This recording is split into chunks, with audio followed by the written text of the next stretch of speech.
Howdy everyone, this is obviously_Borger, and this is part 2 of my Hardcore Emerald Nuzlocke.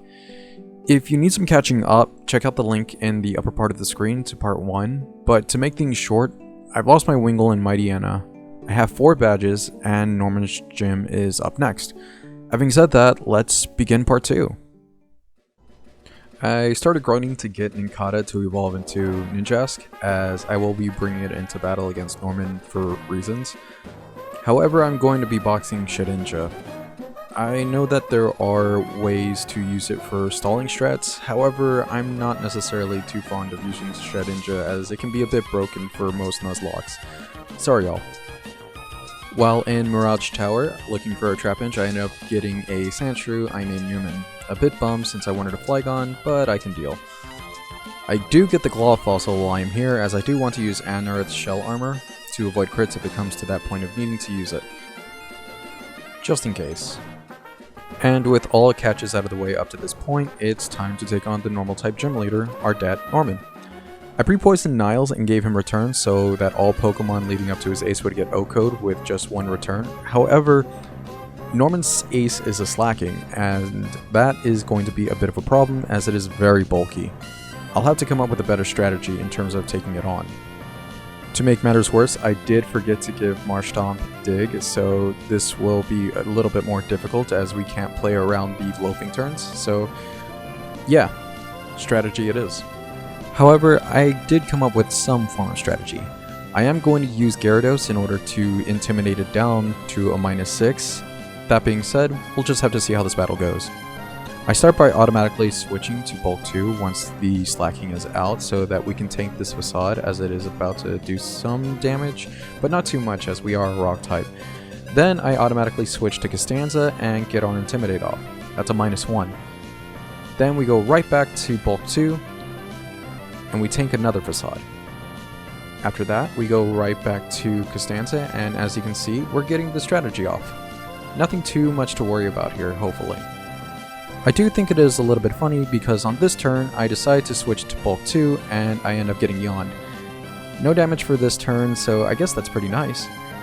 It means that I get a free Intimidate off on this turn, so I don't have to worry about too much. Go right back to Bulk 2, and hopefully we don't get damaged, and slacking goes for yawn again. Nice! We'll be getting these Intimidates off in no time. With that being said, we still do have to worry about one thing, and that is Feint Attack, as slacking does have it. And speak of the devil, it hits this Feint Attack and it also crits. Really unfortunate, but it's fine, we're almost done with these Intimidates, and we can start really figuring out what we want to do here with all of our attacks. I decide to go with Charlie here, as it is going to be sacrificed. I don't really have much use for Ninjask in this entire run, so its job here is to die. However, it does live this turn, and it is a little bit unfortunate, as I do need to do some damage. So, I just decide whether or not I want to start doing damage with Charlie on this turn, or if I just want to see if I can actually save its life. After gambling with the thought of letting Ninjask do some damage, I end up just going ahead and using Costanza to get the final Intimidate. I don't want to necessarily think of the slacking doing damage at all. However, it means that Charlie gets to live on the next turn when I switch it back in because slacking goes for the yawn, and that means that now Costanza can just start doing free damage, or I can just start shifting to other Pokemon to do damage for me as well. I do have to worry about slacking using Feint Attack, as it is a Dark-type move, and in Gen 3, Dark-type moves are actually special. And there's no way I can deal with slacking special attack stat being relatively high. However, it's non-stab Dark move, so I should be okay so long as I can play around it fairly well. I decide to let Frazier take some damage and do Mud Shot in order to see how much damage I can do, and then I bring out Costanza to take some damage as well, and decide to go for Dragon Rage to see where that would essentially land in terms of the entire battle. It does 40 HP flat, which means that it won't necessarily have to worry about defense, however, it's not going to do a lot of damage. So I decide to go for Rock Smash, in order to see if I can get a defense drop. It does very little damage and doesn't get the defense drop, so much for that plan. I think about bringing out Dennis, however, Feint Attack is a dark type move, and Slacking actually has a really decent special attack stat, so I'd essentially be murdering Dennis where it stands if I brought it out. I do come up with a really silly strategy of bringing out Charlie and seeing if a double team will allow me to raise my evasiveness and have Slacking miss. However, Slacking gets the Facade, and that is the end of Charlie. A little unfortunate, however, it does mean I get a free switch into whatever I want to use, and also I get to switch in on Slacking's Loafing turn, which means Niles can finally start doing some pretty good damage without having to worry about getting damaged in return. On its first turn, it does really good damage, however, we are on a clock to see how much damage we can do. And that also means that Slacking, when it was in red, got a Hyper Potion. We can keep returning and seeing what we can do, but I'm risking a lot here. Niles is able to put Slacking back in the red, and I make a really dumb decision to use Quick Attack thinking that Norman was out of Hyper Potions. He wasn't, and is able to get Slacking right back up to full health. The Quick Attack does no damage, so I now have to come up with a different strategy. Right back to the Rock Smashes with Costanza. Slacking returns with a Feint Attack, and we do get a little bit of damage, but it should be okay. We finally hit a Rock Smash that gets a defense drop, so feeling pretty good about that. Decide to go for another Rock Smash, and we get another defense drop. Nice. However, Slacking finally decides to use Counter, so now I am a bit worried as it did a pretty good amount of damage. I decide to go for one more Rock Smash on Slacking's Loafing turn, and immediately decide to switch to another Pokemon. I go for Frazier in case it goes for Feint Attack, however it goes for Counter. We finally finish this battle off with a Mud Shot, and boy was that a bit of a sweaty one. I was really apprehensive for this battle, and other than the twins, Norman was the one I was the most afraid of, especially after losing Wingull and not having any access to Protect. I should have probably really thought about using Dig. That was a big mistake on my part. However, we got through it pretty okay. It does mean that we have to add another Pokemon to our death count, but it was a Ninjask. Nothing of value was lost. With the new badge added to our collection, it's time to go back to catching Pokemon. I go to New Mauville and catch a Magnemite that I named Dale Gribble, and on Route 118 I catch an Electrike and name it Boomhauer. This is the closest we'll ever get to a Pokemon X King of the Hill crossover, so after that I get a Cast Form after beating up some Team Aqua Grunts for my 119 catch, and I name it Daphne. While looking for a Absol on Route 120, I end up getting a Marill that I named Luann. I was hoping for a Dark type, but hey, I guess I can always use another Water type, huh? After these unfortunate events, I have to get the Devon goods, so I beat up a Kecleon, and Steven Stone judges me for not catching it. Sorry Steven, I've got enough bad catches in my box to last me a lifetime. However, what isn't bad is Dale Gribble finally evolves after having it trained on a bunch of Marills. I make sure to make it Marills so that it can get a bunch of HP EVs, in order to make sure it can be pretty bulky. After that, I get the TM for Sunny Day, which will come in handy later on in the run. Following that, it's time to take on Winona and her Flying type gym. My strategy here is fairly simple. Use Dale Gribble to hit everything with Thunderbolt, and then once the Altaria comes out, hit it with a Thunder Wave so it'll be very slow. Winona leads with a Swablu and I lead with Dale Gribble. I go for Thunderbolt and it immediately kills the Swablu, which is pretty nice. But what isn't nice is that Winona goes straight for the Altaria. I hit a Thunder Wave in order to paralyze it, but I get killed with Earthquake. A little unfortunate, but this does mean I get a clean switch to Niles, who is burned and has Facade. And we're about to realize why this is one of the most horrifying combinations in Emerald. If you don't know, Guts Boosted Facade is absolutely terrifying, one-shotting the Altaria. Next is the Tropius as well, and one-shot as well. 2 for 2. Next is the Pelipper, and it decides to go for a Protect, delaying the inevitable. On the next turn, we get the Facade, and Pelipper is down for the count as well. Next is the Skarmory, but Facade isn't actually going to kill it, so I do have to go for another strategy here. Since Dale is no longer here and my strategy is in a bit of flux, I decide to go for Costanza in hopes of getting some Rock Smash defense drops. Thankfully, my luck is a lot better than what it was when I was battling Norman, and I get a defense drop on the first turn. I get hit with a really weak aerial ace, and then I try and get a second defense drop. It doesn't happen, and I decide to just hit Dragon Rages from here. I do get sand attacked a few times, but it doesn't matter. The Dragon Rages are enough to take out the Skarmory, and I beat Winona without too much difficulty. I'm a little bit bummed about losing Dale Gribble, but hey, let's talk about some catches in order to make ourselves feel better. In Slateport, I catch a Wilmer and I name it Soprano. And on Route 121, I run into a Shuppet, which I name Adriana. After that, I go to Mount Pyre and I run into a Duskull. I name it Carmella. All of these Pokemon are going to be really handy for dealing with Tate and Liza. However, we start grinding along the way and we finally get Frazier to evolve into its final form, Swampert.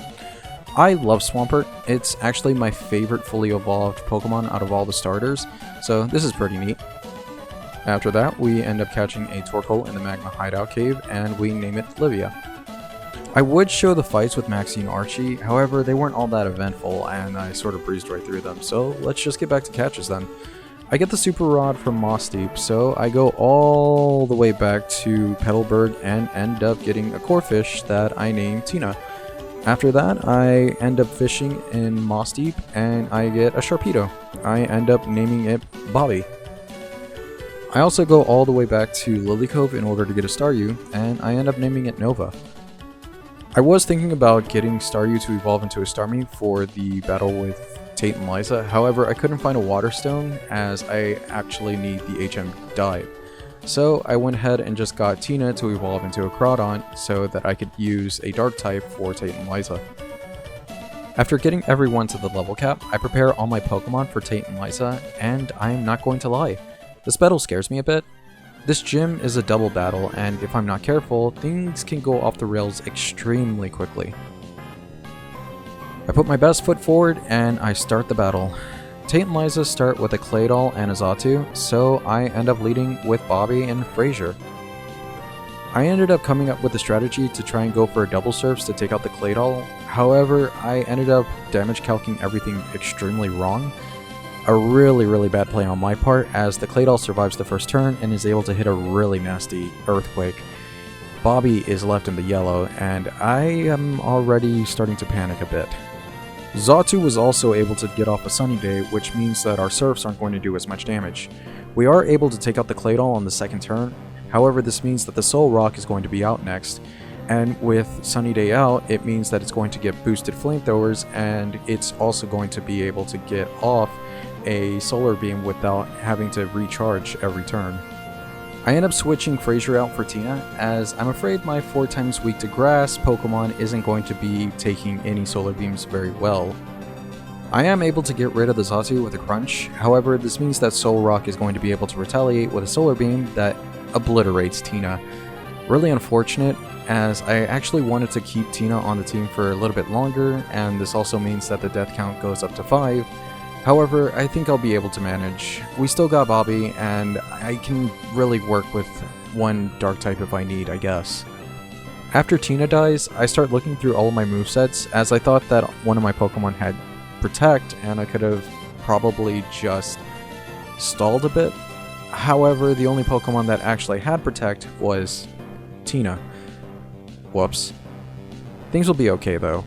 If I can play hyper offensively and start getting rid of either Lunatone or Solrock, then I can do a 2-on-1 and I can get this battle done. We'll just have to see how this goes. I replace Tina with Adriana and decide to go for a Feint Attack, although I have trouble deciding on who to attack. I end up choosing Solrock as Lunatone has been spamming Calm Mind and its special defense stat is a bit boosted at this point.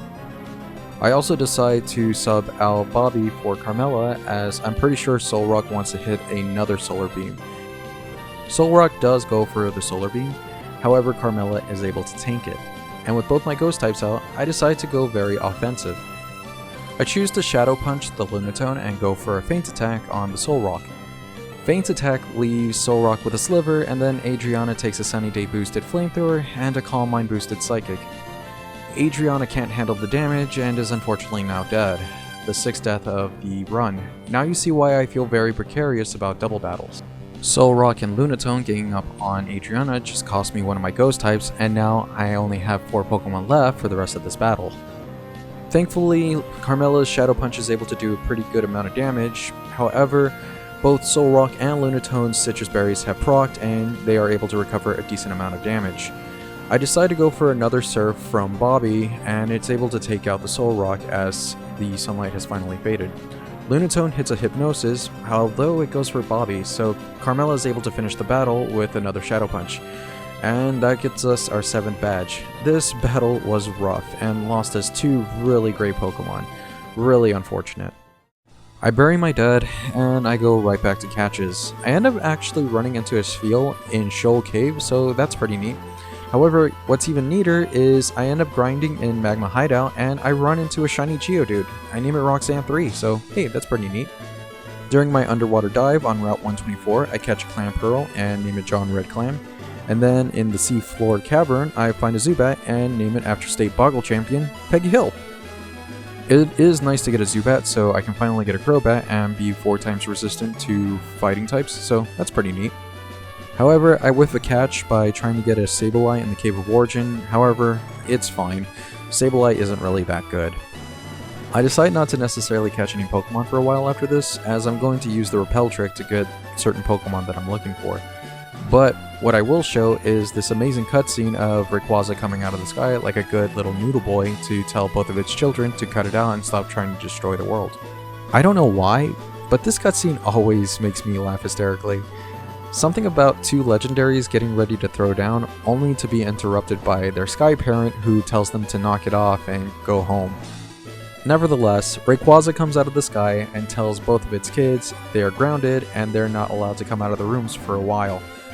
I think what really gets me about this entire cutscene is seeing Groudon and Kyogre's eyes both being transfixed right on Rayquaza and never breaking eye contact, as they slowly but surely walk away. It's one of the dumbest things I've ever seen. That being said, let's get back to our badge quest. Gym Leader 1 is all that stands between us and the final gym badge, so I decide to play this a little cautiously and just let Guts Boosted Facade Swellow deal with this entire gym. I'm sure nothing bad will happen, as Guts Boosted Facade has been able to basically clean everybody's clock up until this point, and with a Silk Scarf, we're even a little bit more boosted. So, Facade takes out the Love Disc and melts it into nothing, which ends up bringing out the Celio, and we end up going for another Guts Boosted Facade, and the Celio goes down in 1. Nice, 2 down. Next up is the Kingdra, which is the ace, so we go for the Facade, and oh, it retaliated with Ice Beam because we weren't able to kill, ending Niles. Well, that's unfortunate. That's now our 7th death of the run, and our Swellow, who I was hoping to bring all the way to the champion Wallace so that it could take out all of his Pokemon, is now dead. This is a little bit unfortunate, so I'm gonna have to come up with a different strategy for Wallace. However, everything's fine.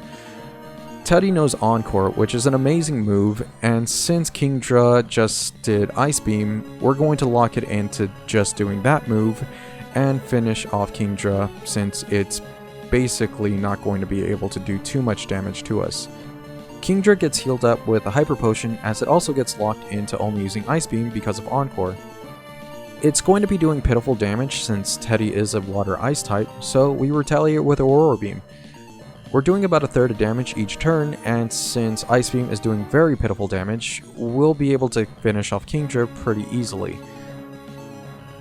With one final Aurora Beam, Kingdra is taken out, which means that the next Pokemon is going to be Juan's Whiscash.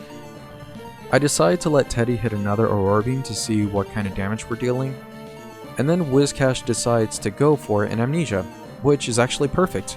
We can hit another Encore and lock Whiscash into only doing Amnesia, which means it's not going to be able to do any damage while we hit it with everything we got.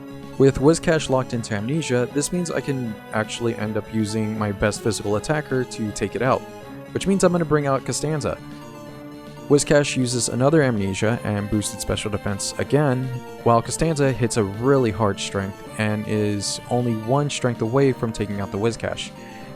With Whiscash now out of the battle, that means that the final Pokemon is Groudon. I have Rock Smash, so I decide to go for it to see if I can get a defense drop, and it's able to on the first turn, which is pretty nice. This means that we'll be able to take out this Groudon without too much trouble. I try to go for another Rock Smash defense drop, unfortunately it doesn't, and we get leered, so I decide to just finish off this battle with a strength, and that gets us our final badge. A really unfortunate mistake on my part cost me my Swellow, and it is really disappointing, but it's fine. We got our final badge, and it's time to make our way through Victory Road.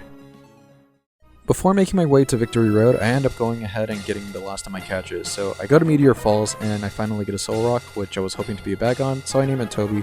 I end up going to Route 115 and I get a Jigglypuff and I end up naming it Nancy. After that, I go to the Savari Zone, hoping to get a Natu, and I run into one, so I name it Mac. I'm pretty close to having the entire gang from Patty's Pub, so I finally go and grab my encounter from the Sky Pillar and end up running into an Altaria that I also named Mac. Somehow I forgot that I had just named a Pokemon Mac, so I completely understand everyone pointing and laughing at me at the moment. I'm pretty happy with my overall team, so I decide to finally make my way through Victory Road. After making quick work of Wally and most of the trainers, I do end up almost losing Teddy to Cool Trainer Samuel after his Swallow hit an Endeavor, as well as setting up a bunch of double teams. It's a really scary moment, but thankfully we are able to switch to Gyarados, who is able to take out the Swallow, and the rest of Victory Road is a cakewalk. After Victory Road, I have enough money for Ice Beam, so I grab a TM for Teddy as to prepare for the Elite Four. However, Teddy may not see much action with the strategy I'm using. We'll talk more about the strategy I'll be using for the Elite Four when I start the E4 crawl, but here's a good look at all the Pokemon we have left in the box.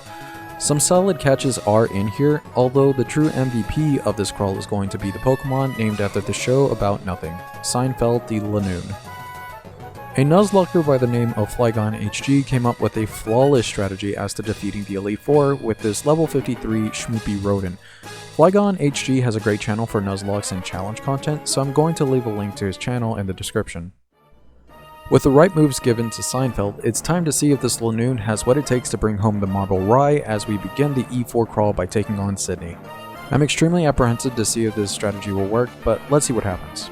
Sydney sends out his level 46 Mightyena, and I have Seinfeld immediately go for a substitute, as Mightyena goes for a Scent Attack that does not connect.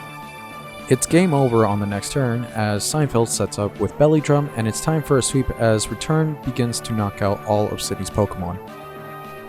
The Dark-type Hyena is no match for a +6 Return, as its teammate Shiftry, who is also unable to outspeed nor outlive the boosted Return. It's not going to look pretty for the rest of Sydney's team. If I can be very honest here for just a second, this strategy was actually half the reason why I wanted to do this Nuzlocke, as I wanted to see if this speedy little badger could gnaw through the Elite Four with the ferocity of a rage-induced lion, and as you can see, it actually works. So if you're looking to hardcore Nuzlocke Emeralds, hey, maybe you're just one Lanoon away from actually beating this game. Also, Sydney is pretty much a joke if you just do a regular Nuzlocke, so you could probably beat this member without much trouble as it is. With all of Sydney's team promptly in the ground, we now have to take on Phoebe and her Ghost-type Pokemon. With the TM found on Mount Pyre for Shadow Ball, it's time to reacquaint all of Phoebe's Pokemon with the Shadow Realm. Phoebe sends out her Dusclops, who decides to protect on the first turn, which allows Seinfeld to get off a substitute, as well as go for a Belly Drum on the next turn as the Dusclops decides to go for a second Protect. Riveting strategy from the only Pokemon on Phoebe's team who can't actually attack us. In Gen 3, there is no physical special split, so all Ghost-type moves hit for physical damage, which means all of Phoebe's Pokemon are no match for the speedy little Seinfeld with Shadow Ball. At this moment, Banette, Sableye, Mother Banette, and the stronger Dusclops are all about to be fodder for Seinfeld as Lanoon proves that it's okay to just have a salad. It's a bit baffling that a small badger with just a few moves can cut through two members of the Elite Four without so much as getting put into the red. But I guess it's nice to appreciate the little things after having to survive 8 gyms and a victory road where all were out to put this Hardcore Nuzlocke attempt into a shallow grave.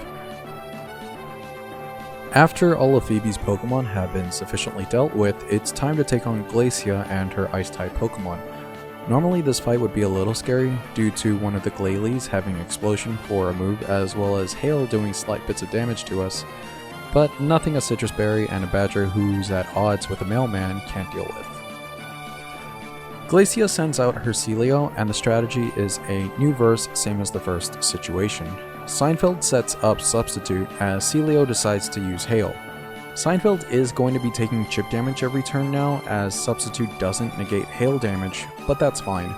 With a Citrus Berry equipped and with just the right amount of health, Seinfeld will be able to just survive this battle of attrition with a Citrus Berry that's making it thirsty. After a Belly Drum, Seinfeld is ready to stomp a mud hole and walk it dry through every single one of Glacia's team. Celio stands no chance as he gets wiped out of existence. Seinfeld is also able to level up, which is even more terrifying when you think about how much damage this feral furry rodent is doing. That being said, Seinfeld decides to have a Festivus for the rest of us and air every grievance he has with the rest of Glacia's team. With the first Celio and Glalie out of the way, it's time to club the other Celio into submission and make sure the second scarier Glalie with Explosion never gets the chance to blow up like a wintry maelstrom of death. Glacia's final Pokemon is a Walrein, which is a bulky monster which could easily destroy most Pokemon. Seinfeld is built different though, and buries Walrein amongst its fallen teammates with a final return. 3 down, and with 1 to go, this Elite Four has been checked by the Pokemon named after the show Better Than Friends. With Glacia out of the way, the final Elite Four member is Drake and his Dragon types. My jealousy knows no bounds as his team actually has a Salamence, and I intend to show him what I think about his ability to have more fortunate luck in the Meteor Falls cave. Drake's first Pokemon out is his Shelgon, and of course we send out Seinfeld. Shelgon is going to go for anything but an attacking move with its Protect, which means Seinfeld gets the perfect time to set up a substitute. With Seinfeld setting up a Belly Drum and Shelgon hitting a Rock Tomb that doesn't even break our substitute, it's time to end this battle in the same fashion we have with Sydney and Glacia, by spamming return until everything in this room has succumbed to the move that proves just how much Seinfeld appreciates me. Seinfeld gains a level as Drake's Altaria comes out to see just how vicious 56 levels of small, furry rage can be. Drake then sends out his Kingdra, to which Seinfeld chooses to show vengeance for his fallen teammate Niles by doing what he couldn't, one-shotting this Pokemon and going on to get us an easy victory. Flygon then comes out, and I am filled with even more frustration as I remember that I missed out on Trapinch in the desert. Seinfeld does me a solid and ends the Ground Dragon's miserable existence. Finally, Salamence comes out to share the same fate as his fallen siblings, as it too cannot withstand a return from the world's most adorable murder machine. With Drake dispatched, the final challenge is to beat the champion Wallace. But before we go into battle, we do need to give Seinfeld one last Citrus Berry and teach it Sunny Day and Protect for some light stalling for the next battle. Again, a huge shout out to FlygonHG for coming up with the strategy for the Elite Four, as it has proved to be absolutely invaluable to getting me through these 5 battles and just about winning me the run. With Seinfeld all ready for the next battle, it's time to make Wallace's water team into a nice fishy appetizer for the Badger who has no chill. We approach Wallace, and after exchanging regards and how Wallace did absolutely nothing to stop a climate change-induced Armageddon on the world which left us to save everyone ourselves, the battle begins. Wallace's team unfortunately can't be beaten with the same substitute cheese, so a new strategy has to come into play in order to make quick work of Wallace's team of wannabe SeaWorld attractions. Wailord is the first Pokemon out, so Seinfeld goes for a Sunny Day, I just taught it. Wailord ends up going for a Water Spout for a bit of damage, but not enough to cause too much of a scare. With Sunny Day threatening to put this entire team through a horrifying human nightmare, Wailord decides to go for a Rain Dance, which allows Seinfeld to go for his Belly Drum, as well as proc his Citrus Berry. After that, I have Seinfeld use Protect as to start stalling out the rain. There is a Swift Swim Ludicolo in the back that means business, and if it comes out while Rain is still active, this battle is going to be more frustrating than it needs to be. I take out the Wailord with Return, and next is the Tentacle, which Seinfeld also protects on the first turn. After a return to take out the giant jellyfish, the next Pokemon to come out is the Ludicolo. Rain is no longer active though, and with all of Wallace's plans drying up before him, it's time to play janitor as Seinfeld sweeps through the rest of Wallace's fishy friends. The Pineapple Duck goes down to a return before it can start using its double team shenanigans, and the battle is now halfway done. Whiscash comes out next, and the oversized catfish is completely oblivious to the nightmare standing before it. It goes down to a return as well. The return crits as well, which is pretty terrifying when you ponder how much damage it's already doing. Gyarados comes out next, and it does get an Intimidate off, but +5 is more than enough to put the Skyfish down. Return takes it out in 1. Seinfeld levels up once more, which means it's now a battle of 2 level 58 Pokemon, Seinfeld the Lanoon, and Melodic. With one final return, Seinfeld tears through the eel and sinks Wallace's entire team. With the battle over and the dust settled, Seinfeld the Lanoon has single-handedly taken down the entire Elite Four and champion on its own. A cheers to the monster amongst Mons. And that was my Emerald Hardcore Nuzlocke. My first Hardcore Nuzlocke at that. I can't even believe how amazing this entire challenge was. Even though I've lost about 7 Pokemon and it could have been a lot more tense, I'm really happy with the result.